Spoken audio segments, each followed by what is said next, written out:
Is this on? Good morning. Good morning. Good morning.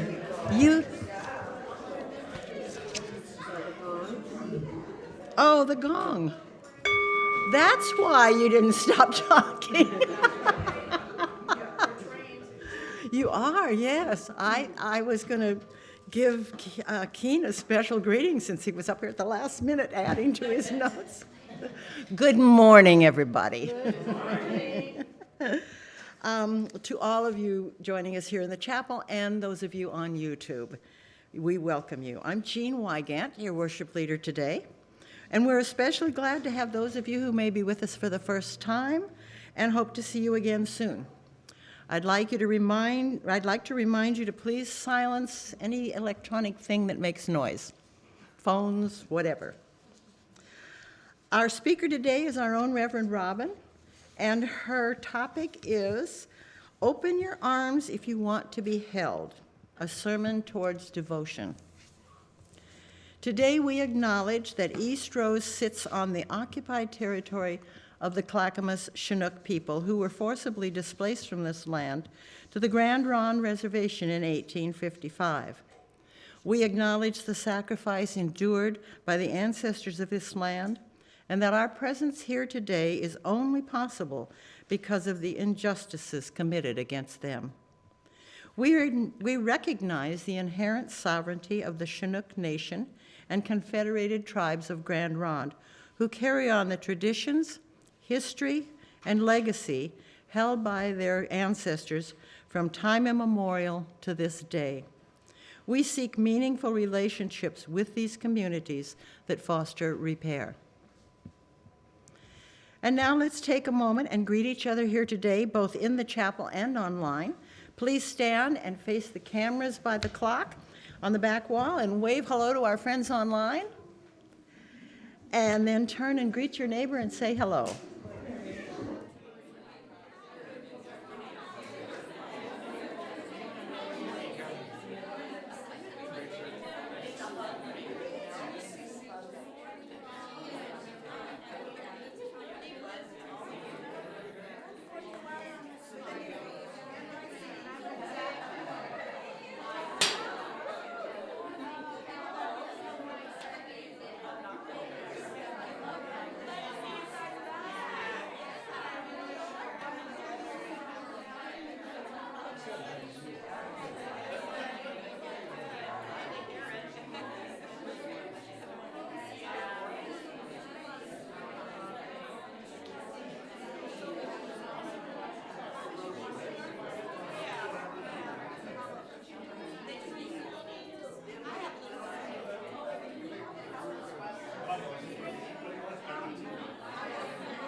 Our responsive call to reading, call to worship this morning, is called The Journey of Love by Muhammad Iqbal.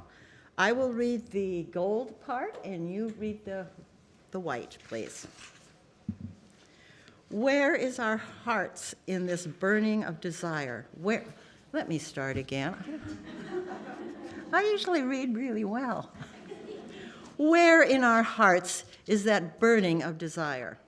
It is true that we are made of dust, and the world is also made of dust, but the dust has motes rising. Whence comes that drive in us?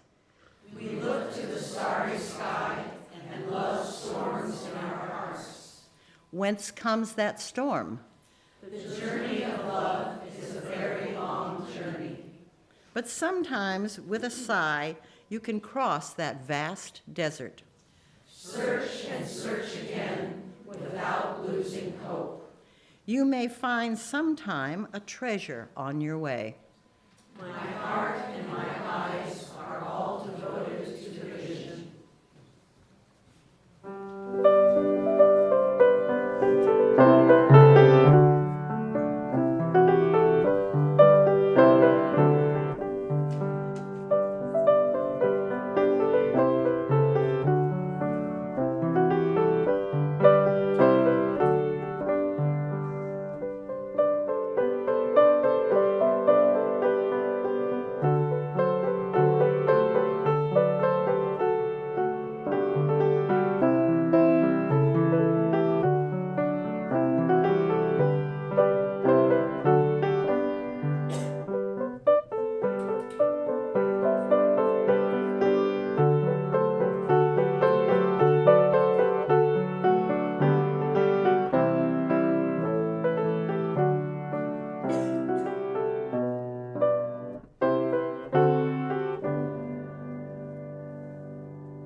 We light our chalice with these words.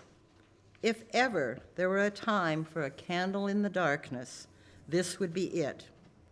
Using your spark of faith, kindle the flame of love, ignite the light of peace, and feed the flame of justice.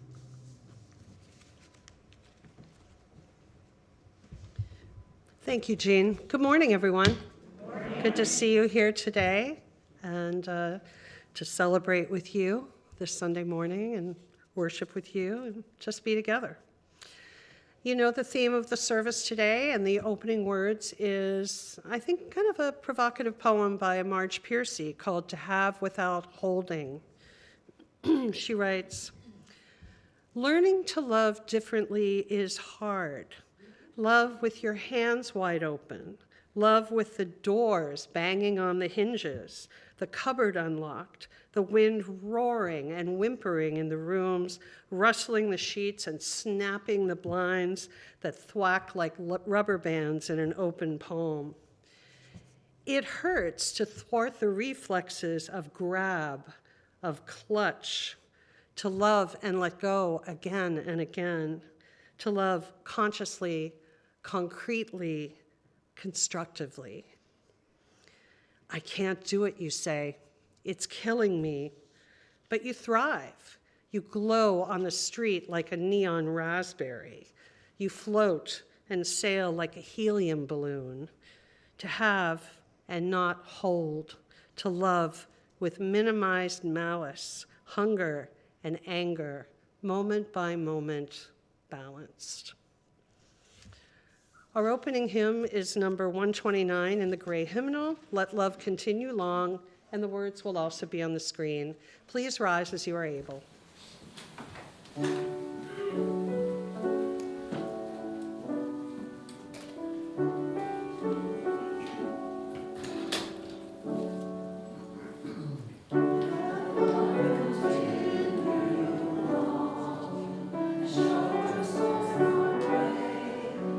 If thy love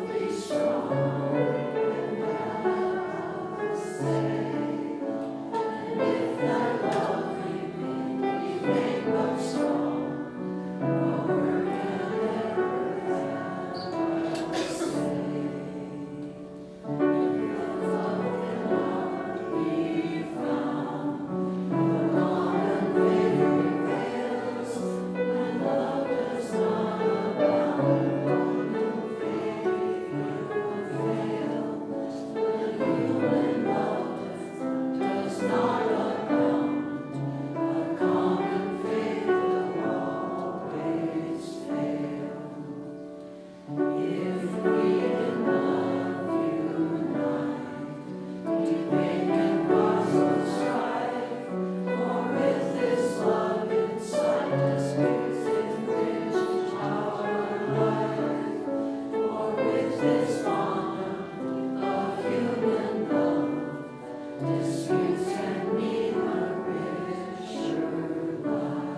seated. Tara's going to come up and with the children. Anyone is welcome to come up for the story, but certainly the children.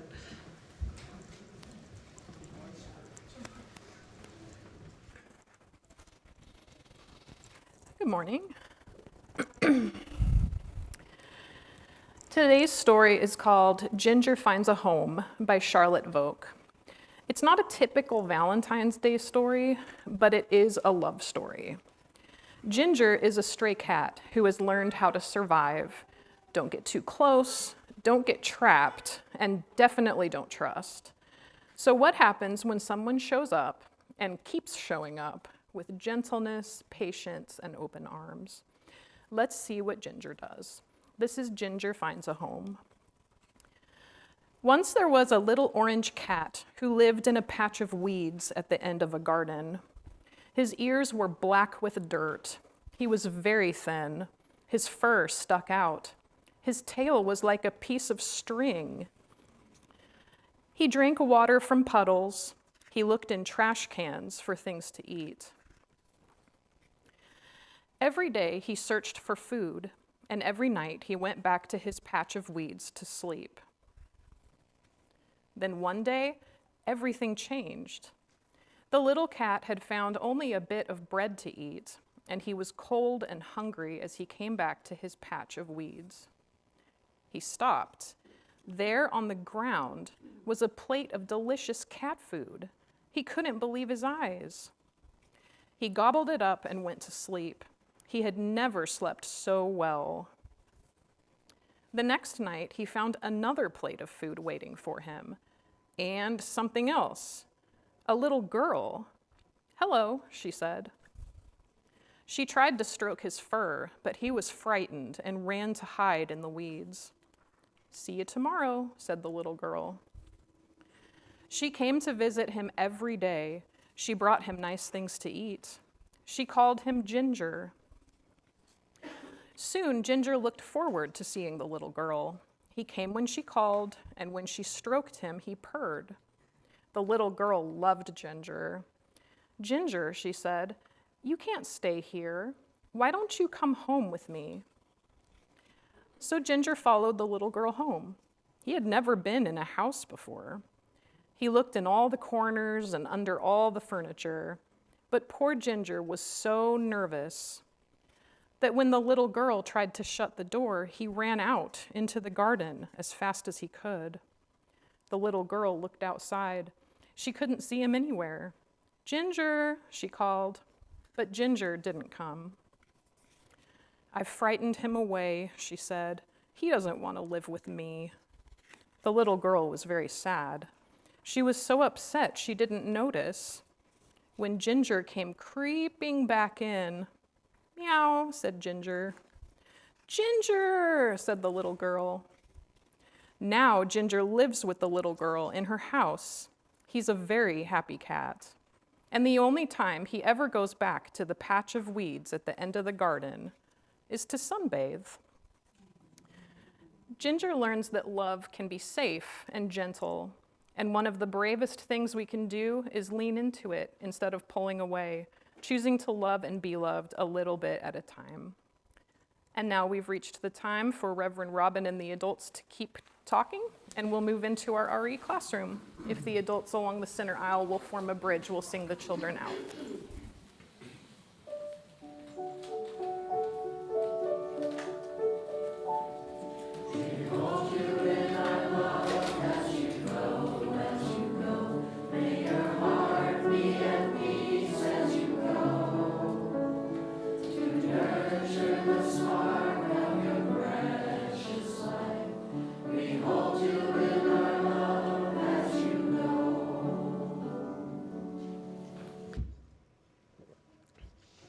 So you're invited now into a little bit of quiet time in the service. Invite you to put your feet on the floor and uncross your hands, and maybe just drop your hands into your lap, close your eyes, drop your shoulders, soften your face, starting with your forehead and your jaw, and Feel all the tension you didn't even realize you were holding in your face and your shoulders, your hands. Take one big inhale and exhale to start.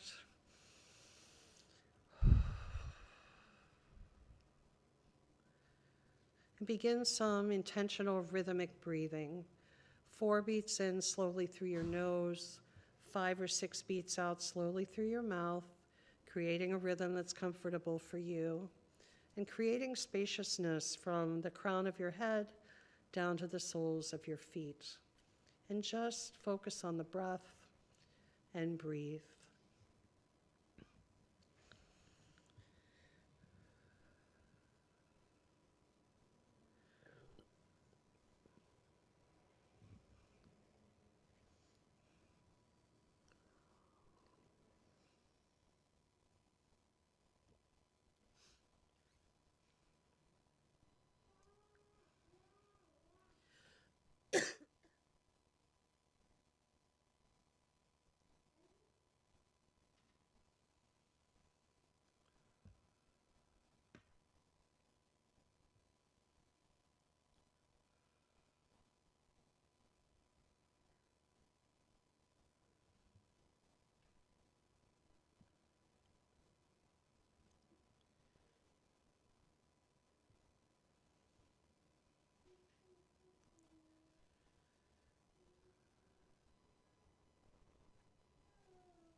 While you breathe, I offer these words by Carrie Gottfried.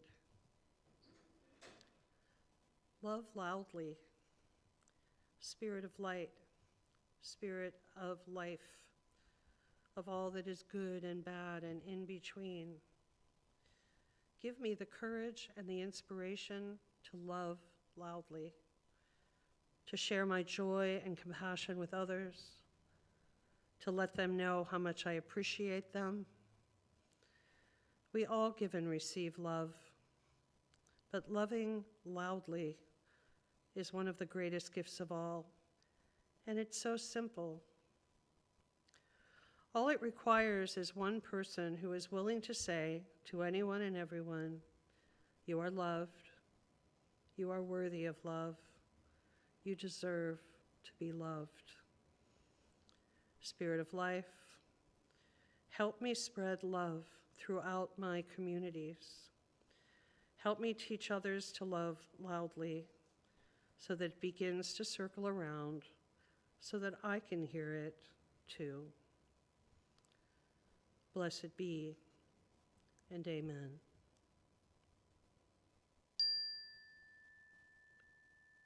Slowly bring yourself out of your breathing. You do a couple more rounds, and then end with a very releasing exhale.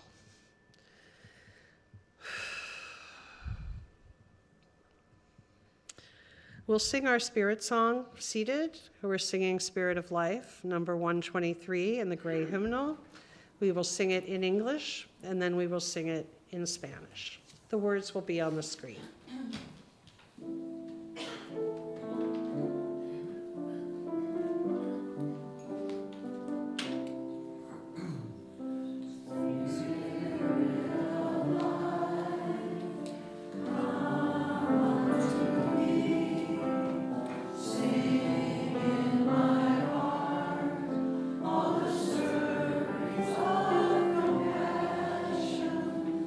Oh, in the wind.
Our reading today is an excerpt from Jailbird by Kurt Vonnegut Jr. It's spoken in the first person from a man's perspective. I had just greeted Leland Clues when the shopping bag lady, whose voice was loud and piercing, cried out, "Oh my God, Walter F. Starbuck, is that really you?" I don't intend to reproduce her accent here on the printed page. I thought she was crazy. I thought she would have parroted any name Clues chose to hang on me. If he had called me Bumptious Q Bang Whistle, I thought she would have cried, "Oh my God, Bumptious Q Bang Whistle, is that really you?" Now she began to lean her shopping bags against my legs as though I were a convenient fire plug. There were 6 of them, which I would later study at leisure. Her bags from Tiffany's and Bloomingdale's contained mostly rags. Her most valuable possessions were in her basketball shoes. I tried to ignore her. Even as she entrapped me with her bags, I kept my gaze on the face of Leland Clues. "You're looking well," I said. "I'm feeling fine," he said.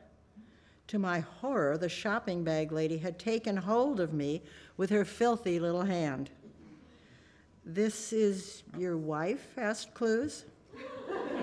"My what?" I said. "I've never seen this woman before in my life." "Oh, Walter, Walter, Walter," she keened. "How could you say such a thing?"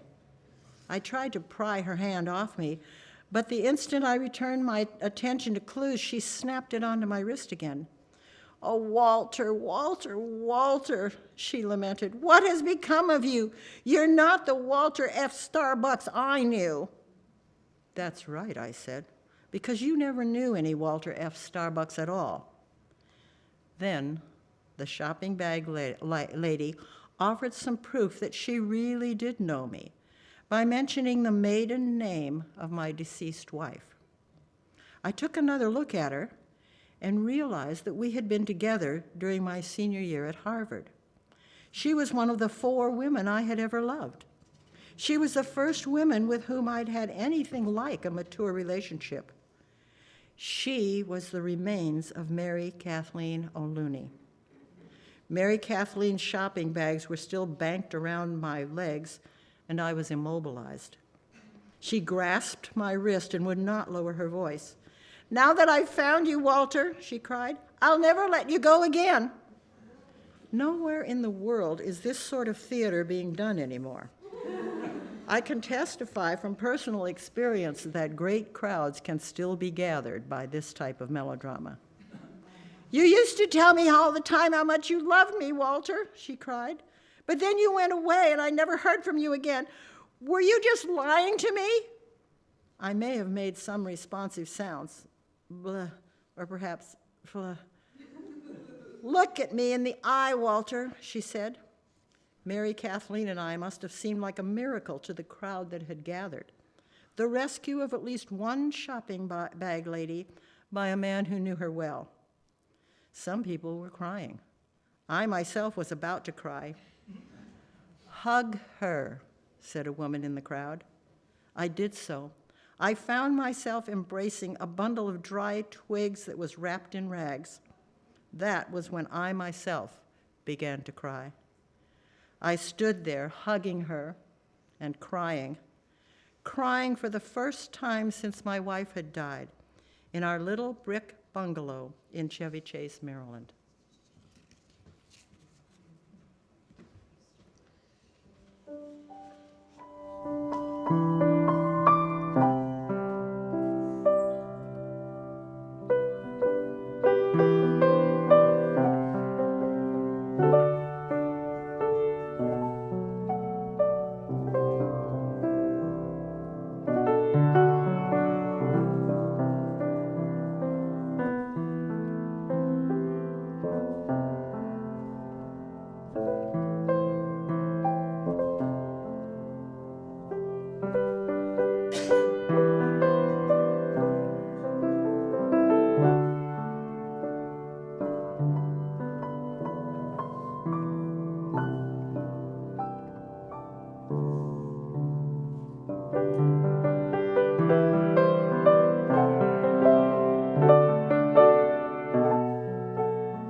In the reading that Jean just offered us so wonderfully, Kurt Vonnegut Jr.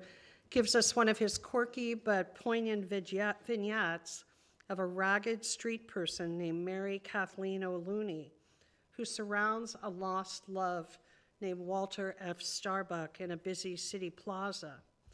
She encircles him with her shopping bags and takes hold of his wrist, and she will not lower her voice. "Now that I've found you, I'll never let you go. Look me in the eye, Walter," she says. "You used to tell me all the time how much you loved me. Were you just lying to me?" Vonnegut notes how this kind of melodrama always draws a crowd, and sure enough, people have surrounded them in the plaza.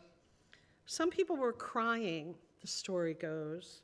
I myself was about to cry, admits the narrator, who finally comes to recognize this bag lady as one of 4 women I've ever loved. "Hug her," said a woman in the crowd. "I did so," he writes. "I found myself embracing a bundle of dry twigs that was wrapped in rags, and that was when I began to cry myself." I first heard this story in a sermon many, many years ago, delivered by the Reverend Gary Smith, and I've never forgotten it because Vonnegut's tale, it moves us and transports us into a terrain laden with emotional landmines. This touching episode of a bundle of dry twigs wrapped in rags and a former lover she yearns to hug, it leads us to a few basic but crucial questions to ponder this morning. In your heart of hearts, you'll each know how these questions pertain to your individual lives, if at all. What do you think love is?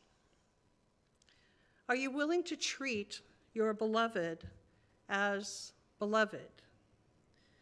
When it's hardest to love, can you strive to love harder? Do you allow fear and pride, anger and unhealthy behavior to keep you from the hug that might be waiting just on the other side of those self-imposed barriers? Open your arms if you want to be held, the poet Rumi instructs us. What might it take for you to do this very healing thing with the ones who are nearest and dearest to you? Those of us who minister can tell you about couples, gay and straight, who come in to talk with us joyfully about their upcoming weddings or services of union, as well as those who come to our offices to cry and tell us about the bumps in their partnerships. All of these meetings increase our awareness of 3 things: how deep and enduring is the human need for strong attachment, how deep and enduring is the human need to be affirmed as ourselves, and how fragile are the bonds that keep us connected if both partners do not begin from an awareness of the crucial need to nurture a relationship as it unfolds. Now, it should go without saying that in order to nurture a relationship, one first needs to acknowledge that there is a relationship in the first place, the R word. As humorist Dave Barry explains clearly for a heterosexual audience, this nod isn't automatic, especially for his fellow males. He writes to his female readers, "Never assume that a guy understands that you and he have a relationship. The guy will not realize this on his own. You have to plant the idea in his brain by constantly making subtle references to it in your everyday conversation, such as, 'Roger, would you mind passing me a sweet and low in as much as we are in a relationship?' 'Wake up, Roger, there's a prowler in the den, and we have a relationship.' You and I mean, not me and the prowler. Good news, Roger. The doctor says we're going to have our fourth child, which will serve as yet another clear indication that we have a relationship. And Roger, although you forgot our anniversary again, I want you to know that we've had a wonderful 53 years of marriage together, which, by the way, clearly constitutes a relationship.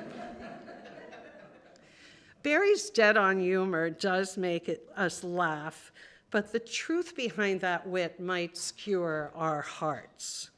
Relationships are hard because they require vigilance. They require devotion. This truth is underscored by the multitude of books, tapes, workbooks, seminars, counseling regimens designed to help us dig up our rosy illusions about relationships and in their place plant more firmly rooted methods for loving others well in the real world.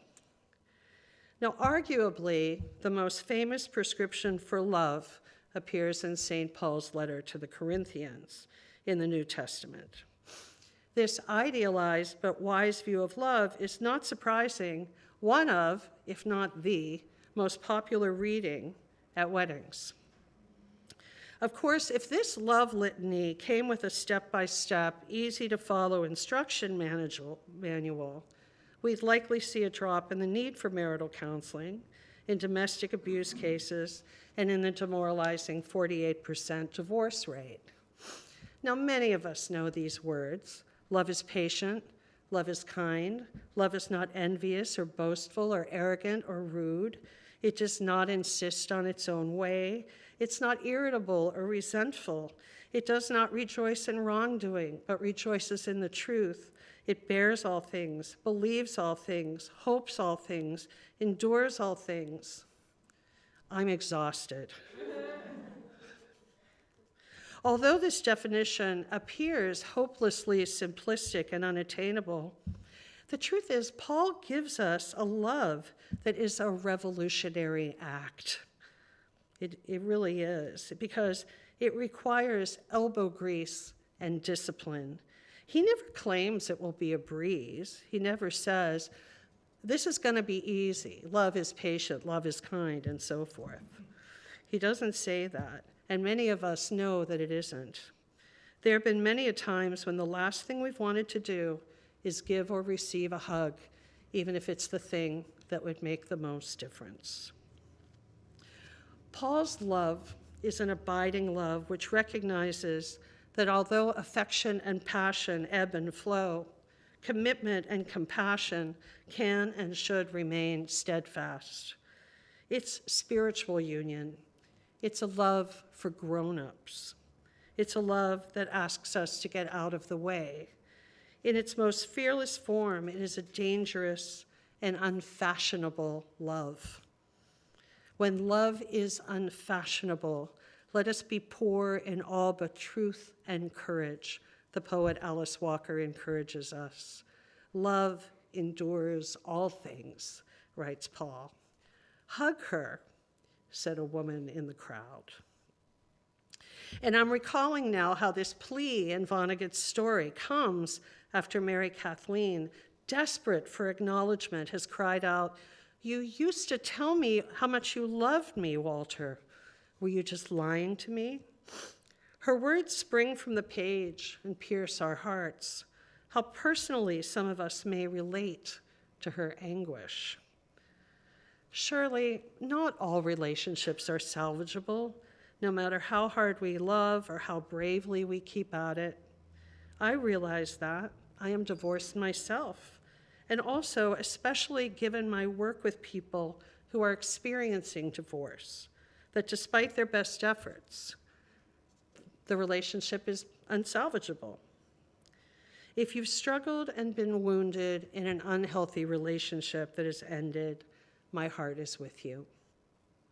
If you are suffering now, my heart is with you. If you're not in a relationship and are yearning to be in one, my heart is with you. Try to hear my words in a broader context of relationship in your life. In certain cases, I believe disengagement equals self-care, and right relationship means no visible bond at all. Absolutely, especially if there has been abuse of any kind. There are times, though, when we feel safe enough and optimistic enough to reinvest in our partnerships, despite past disappointments or the inescapable challenges that might be down the road. For the many couples who have met with me for marriage preparation, that means getting ahead of the curve, learning key relationship and communication skills, and how to turn towards one another to develop and sustain real intimacy. In every wedding ceremony I've ever done, and I've done hundreds, I share my number one motto for successful relationships. Hug first, solve problems second. And I teach that to parents too.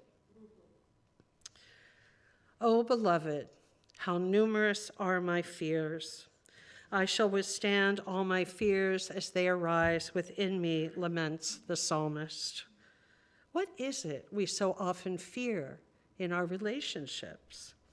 Loss of control, betrayal, being totally exposed to our partner, closing ourselves off to other prospects. You know, there are a lot of fish in the sea. Not really. Are we afraid that we are essentially unlovable, so we craft a script that validates that theory? The way I see it, a vital relationship is not meant to be like a ship safe in a harbor. There's danger built into it because a mature partnership bars the easy way out or the quick fix. It has to set out on the open sea. It demands change and compromise, ever-deepening self-awareness, and the capacity to accept difference, the ability to struggle, to endure, to grow together, and to forgive, and to hug first and solve problems second. But our fears can hold us back, and surely some of those fears, they're valid. Perhaps we've wanted to hug or be hugged by a partner, and we've been met repeatedly with a coolness that has shut down our heart and killed our courage little by little. We've been punished instead of sheltered. We've withheld rather than abided, or vice versa. If we are fortunate, fate and circumstance break our hearts open and give us a kind of window to wisdom and courage, and we become more compassionate and humble, caring and brave in spite of ourselves. A loving hug given in trust and openness carries a different quality of connection than grab and clutch and cling. It is, as the poet Marge Piercy defines it in our opening reading, to have and not holding. Learning to love differently is hard. Love with your hands wide open. Love with the doors banging on the hinges, the cupboard unlocked. How well some of us know the pain of loving wide open. Especially if we have tried it, we have had our hearts just stomped on. Even so, loving wide open is the true path to the beloved, and I believe it is doable. To stretch the muscles, to thwart the reflex of grab, of clutch, of withdrawal, to love with minimized malice.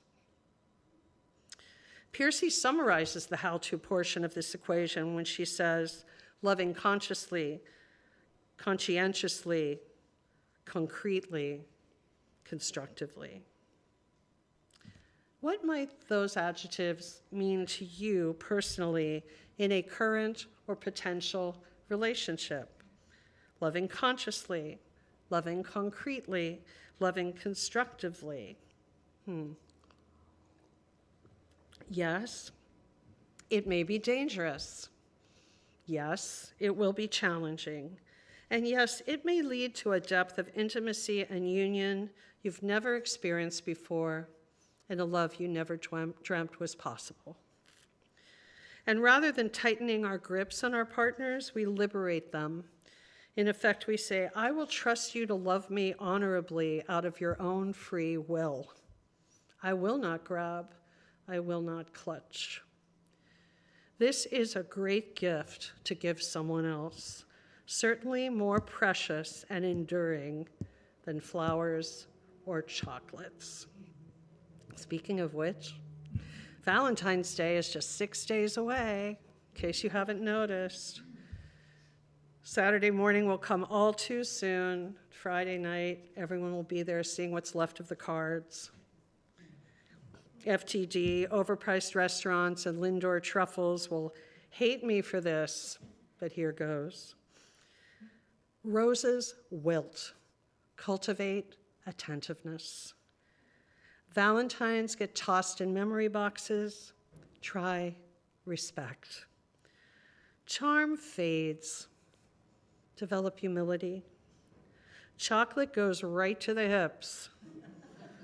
Focus on your heart. Feed your heart. Romantic love puts stars in our eyes, yet only a clear vision of how we interact and how we might better interact with our partners or future partners will see us through the inevitable fog that's going to descend on even the best relationships. In her poem entitled The Hug, Tess Gallagher reminds us of what we, like disheveled Mary Kathleen O'Looney, often yearn for in our most intimate relationships, but which we sometimes push away or neglect to give through fear or pride. So I walk over to him, writes Tess Gallagher, and I put my arm around him and I try to hug him like I mean it.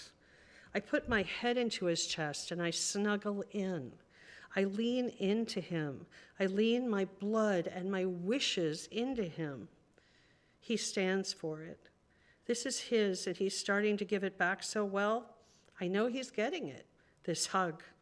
So truly, so tenderly, we stop having arms. Clearly, a little permission is a dangerous thing, Gallagher continues. But when you hug someone, you want it to be a masterpiece of connection, the way the button on his coat will leave the imprint of a planet in my cheek when I walk away, when I try to find some place to go back to. So if you can, give permission. Leave an imprint on another person's cheek. Love with the doors banging on the hinges. Acknowledge and honor the relationship. Open your arms if you want to be held. Hug her, hug him, hug them, said this woman in the crowd. Blessed be, blessed we, and amen. Our final hymn is number 1012. It's in the Teal hymnal, When I Am Frightened. Please rise as you are able.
Please be seated.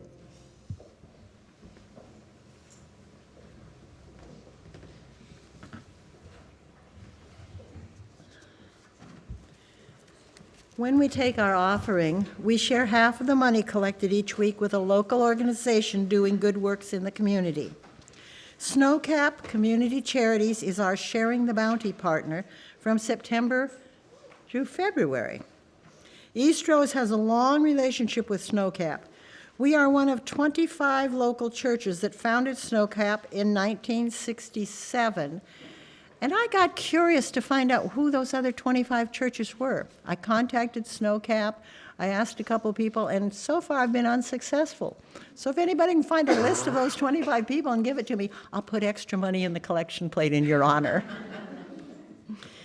Founded in 1967 to address the needs of East Multnomah County residents, Snowcap helps with food, clothing, personal care items, and needs for infants. We look to deepen our partnership with Snowcap over the next months. If you are attending online, you may donate by visiting our website and clicking the Donate button, or you may scan the QR code on the screen. If you are here for the first time, we invite you to let the basket pass and truly be our guests. The gifts of the congregation will now be most gratefully accepted.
I noticed some of you looking at the screen behind me and smiling, so I had to look up and whoops, and enjoy the picture myself. It was cute. Please remain seated and sing our song of gratitude. It's number 1010 in the Teal hymnal, and the words will be on the screen. We give thanks.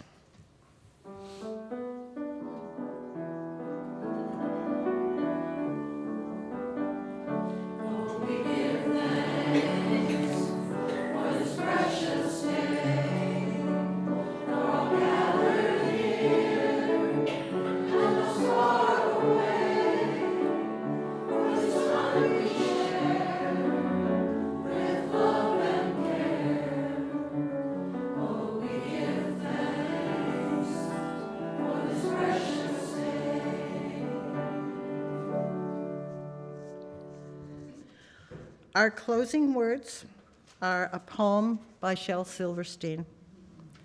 I will not play at tug-of-war. I'd rather play at hug-a-war, where everyone hugs instead of tugs, and everyone giggles and rolls on the rug, where everyone kisses and everyone grins, and everyone cuddles and everyone wins.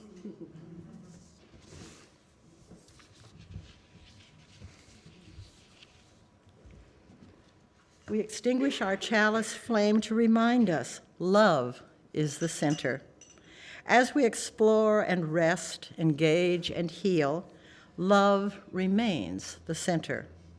When all we can see is cold ashes, love remains. We have some announcements. I'm going to start with a couple from Keene Clay. Keene, would you raise your hand? Yeah, thank you. This coming Friday, the 13th, we are doing our volunteer stint at Snowcap, and then there will be no Snowcap in March. We volunteer from 3 to 5 in the afternoon, and if you haven't done it before and are interested, please talk to Keene. I've done it before. You can ask me.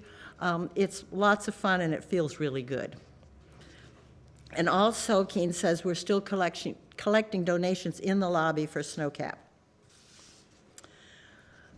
Another announcement, also from Keene, this one about a work party here at the church, Saturday the 14th, weather permitting, the fence that they're building and the yard. And Keene, what are the hours on that? Start at 9, go till you get bored. Start at 9. Yeah, and go till you're bored. Okay. Vicki has an announcement she would like to make. I do. You guys might have seen the sign out front. Do you want to come up, Vicki, for the microphone? I'm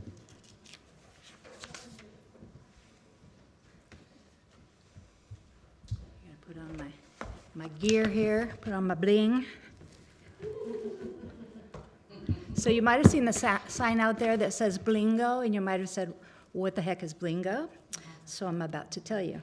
I got more, there's more. There we go. Oops, that's not good. There we go. Oh. Bill must stand. Come on. I don't think it's going to stay. You just have to imagine it. Oh, it is staying. Okay, cool. Okay, cool. So what is Blingo? I'm going to read this to you because I'm a far better writer than I am a public speaker. So this is all about Blingo Night. Blingo Night is coming Friday, February 20th. Can you guys hear me back there? I've got such a quiet voice. Come and get your bling on for a glittery evening of Blingo for fun and prizes. Put on your best bling. Think glittery top hats, bejeweled bow ties, sequined gowns. Use your imagination and dazzle us. Special prize for the best bling wear of the evening. If you already signed up, and many of you did, and paid at the auction for the regular bingo, which is now Blingo, just put a check by your name when we get the sign-up sheet together. Oh, this one. Please put a check by your name on the list to let us know you're coming. If you miss that opportunity to sign up, don't worry, you can still get in on the game. You can just add your name to this page. You can make your $10 donation at the door. Expect light refreshments, Vegas tunes from the rack pack, and mini disco ball lighting. Okay. See you there.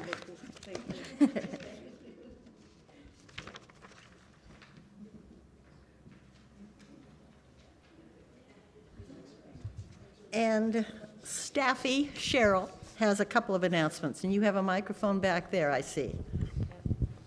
Okay, it's me again. First announcement is the alarm code will be changing.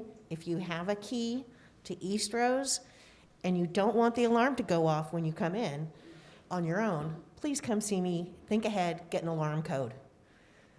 Details are in Petals. They're also, details are on the website under announcements, just saying come see me. But please come get a 4-digit alarm code if you have a key. Folks who don't have keys right now but want an alarm code, they are not first priority. Current key holders are priority.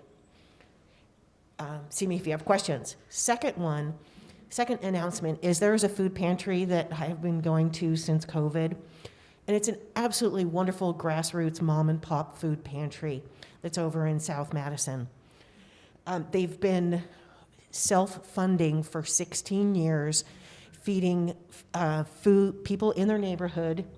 They self-fund by canning, which is the collection of cans and bottles, also by donations. This weekend is coming their biggest fundraiser. If you've heard of the Pacific Northwest Sportsman's Show, it's a big, it's the longest running outdoors event in the Portland region. They have all kinds of fishing stuff. Honestly, I don't care about fishing stuff. I don't care about hunting gear. Maybe you do, seminars, interactive attractions, and a kids' free trout pond. There are tickets to get in the door. That's fine. I don't care about those either. What I do care about is the Gap Pantry's biggest fundraiser of the year. The sports show donates the leftover trout to them that the kids don't fish out of the pond. You can get all the trout you can carry for $30. Bring your own cooler. You're on your own for cleaning it, or cleaning the fish on the cooler. But come see me. It starts at 7:30 p.m. on Sunday, and they go until the trout is gone. So if you like trout, come see me for the contact information, and I'll also put this in pedals, but that's that. Oh, third announcement, so sorry. I got it too late to put into pedals. There will be, the hiking group will be going to the Portland, the Winter Light Festival this Saturday. If you are interested in going, contact Katie Larcell to sign up. When we've gone in the past, we've gathered together and then commuted on the Max to get to downtown, and just, it's really a really nice thing to see, the Portland Light Festival. So contact Katie Larcell. Thank you, Cheryl. And that also means no hiking group, this Wednesday. Finally, I would just like to thank everybody who contributed to this service, whether you were visible in here or whether you were greeted at the door, or whatever way you contributed. Thank you very much. And now please join me in our unison benediction. Go out into the world in peace. Have courage. Hold on to what is good. Return to no evil for evil. Strengthen the faint-hearted. Support the weak. Help the suffering. Honor all beings. After the service today, we will have spirited conversations. I invite you to have coffee and do some socializing, and then come back for that deeper conversation if you wish. Go in peace, return in joy, and please remain seated for the postlude.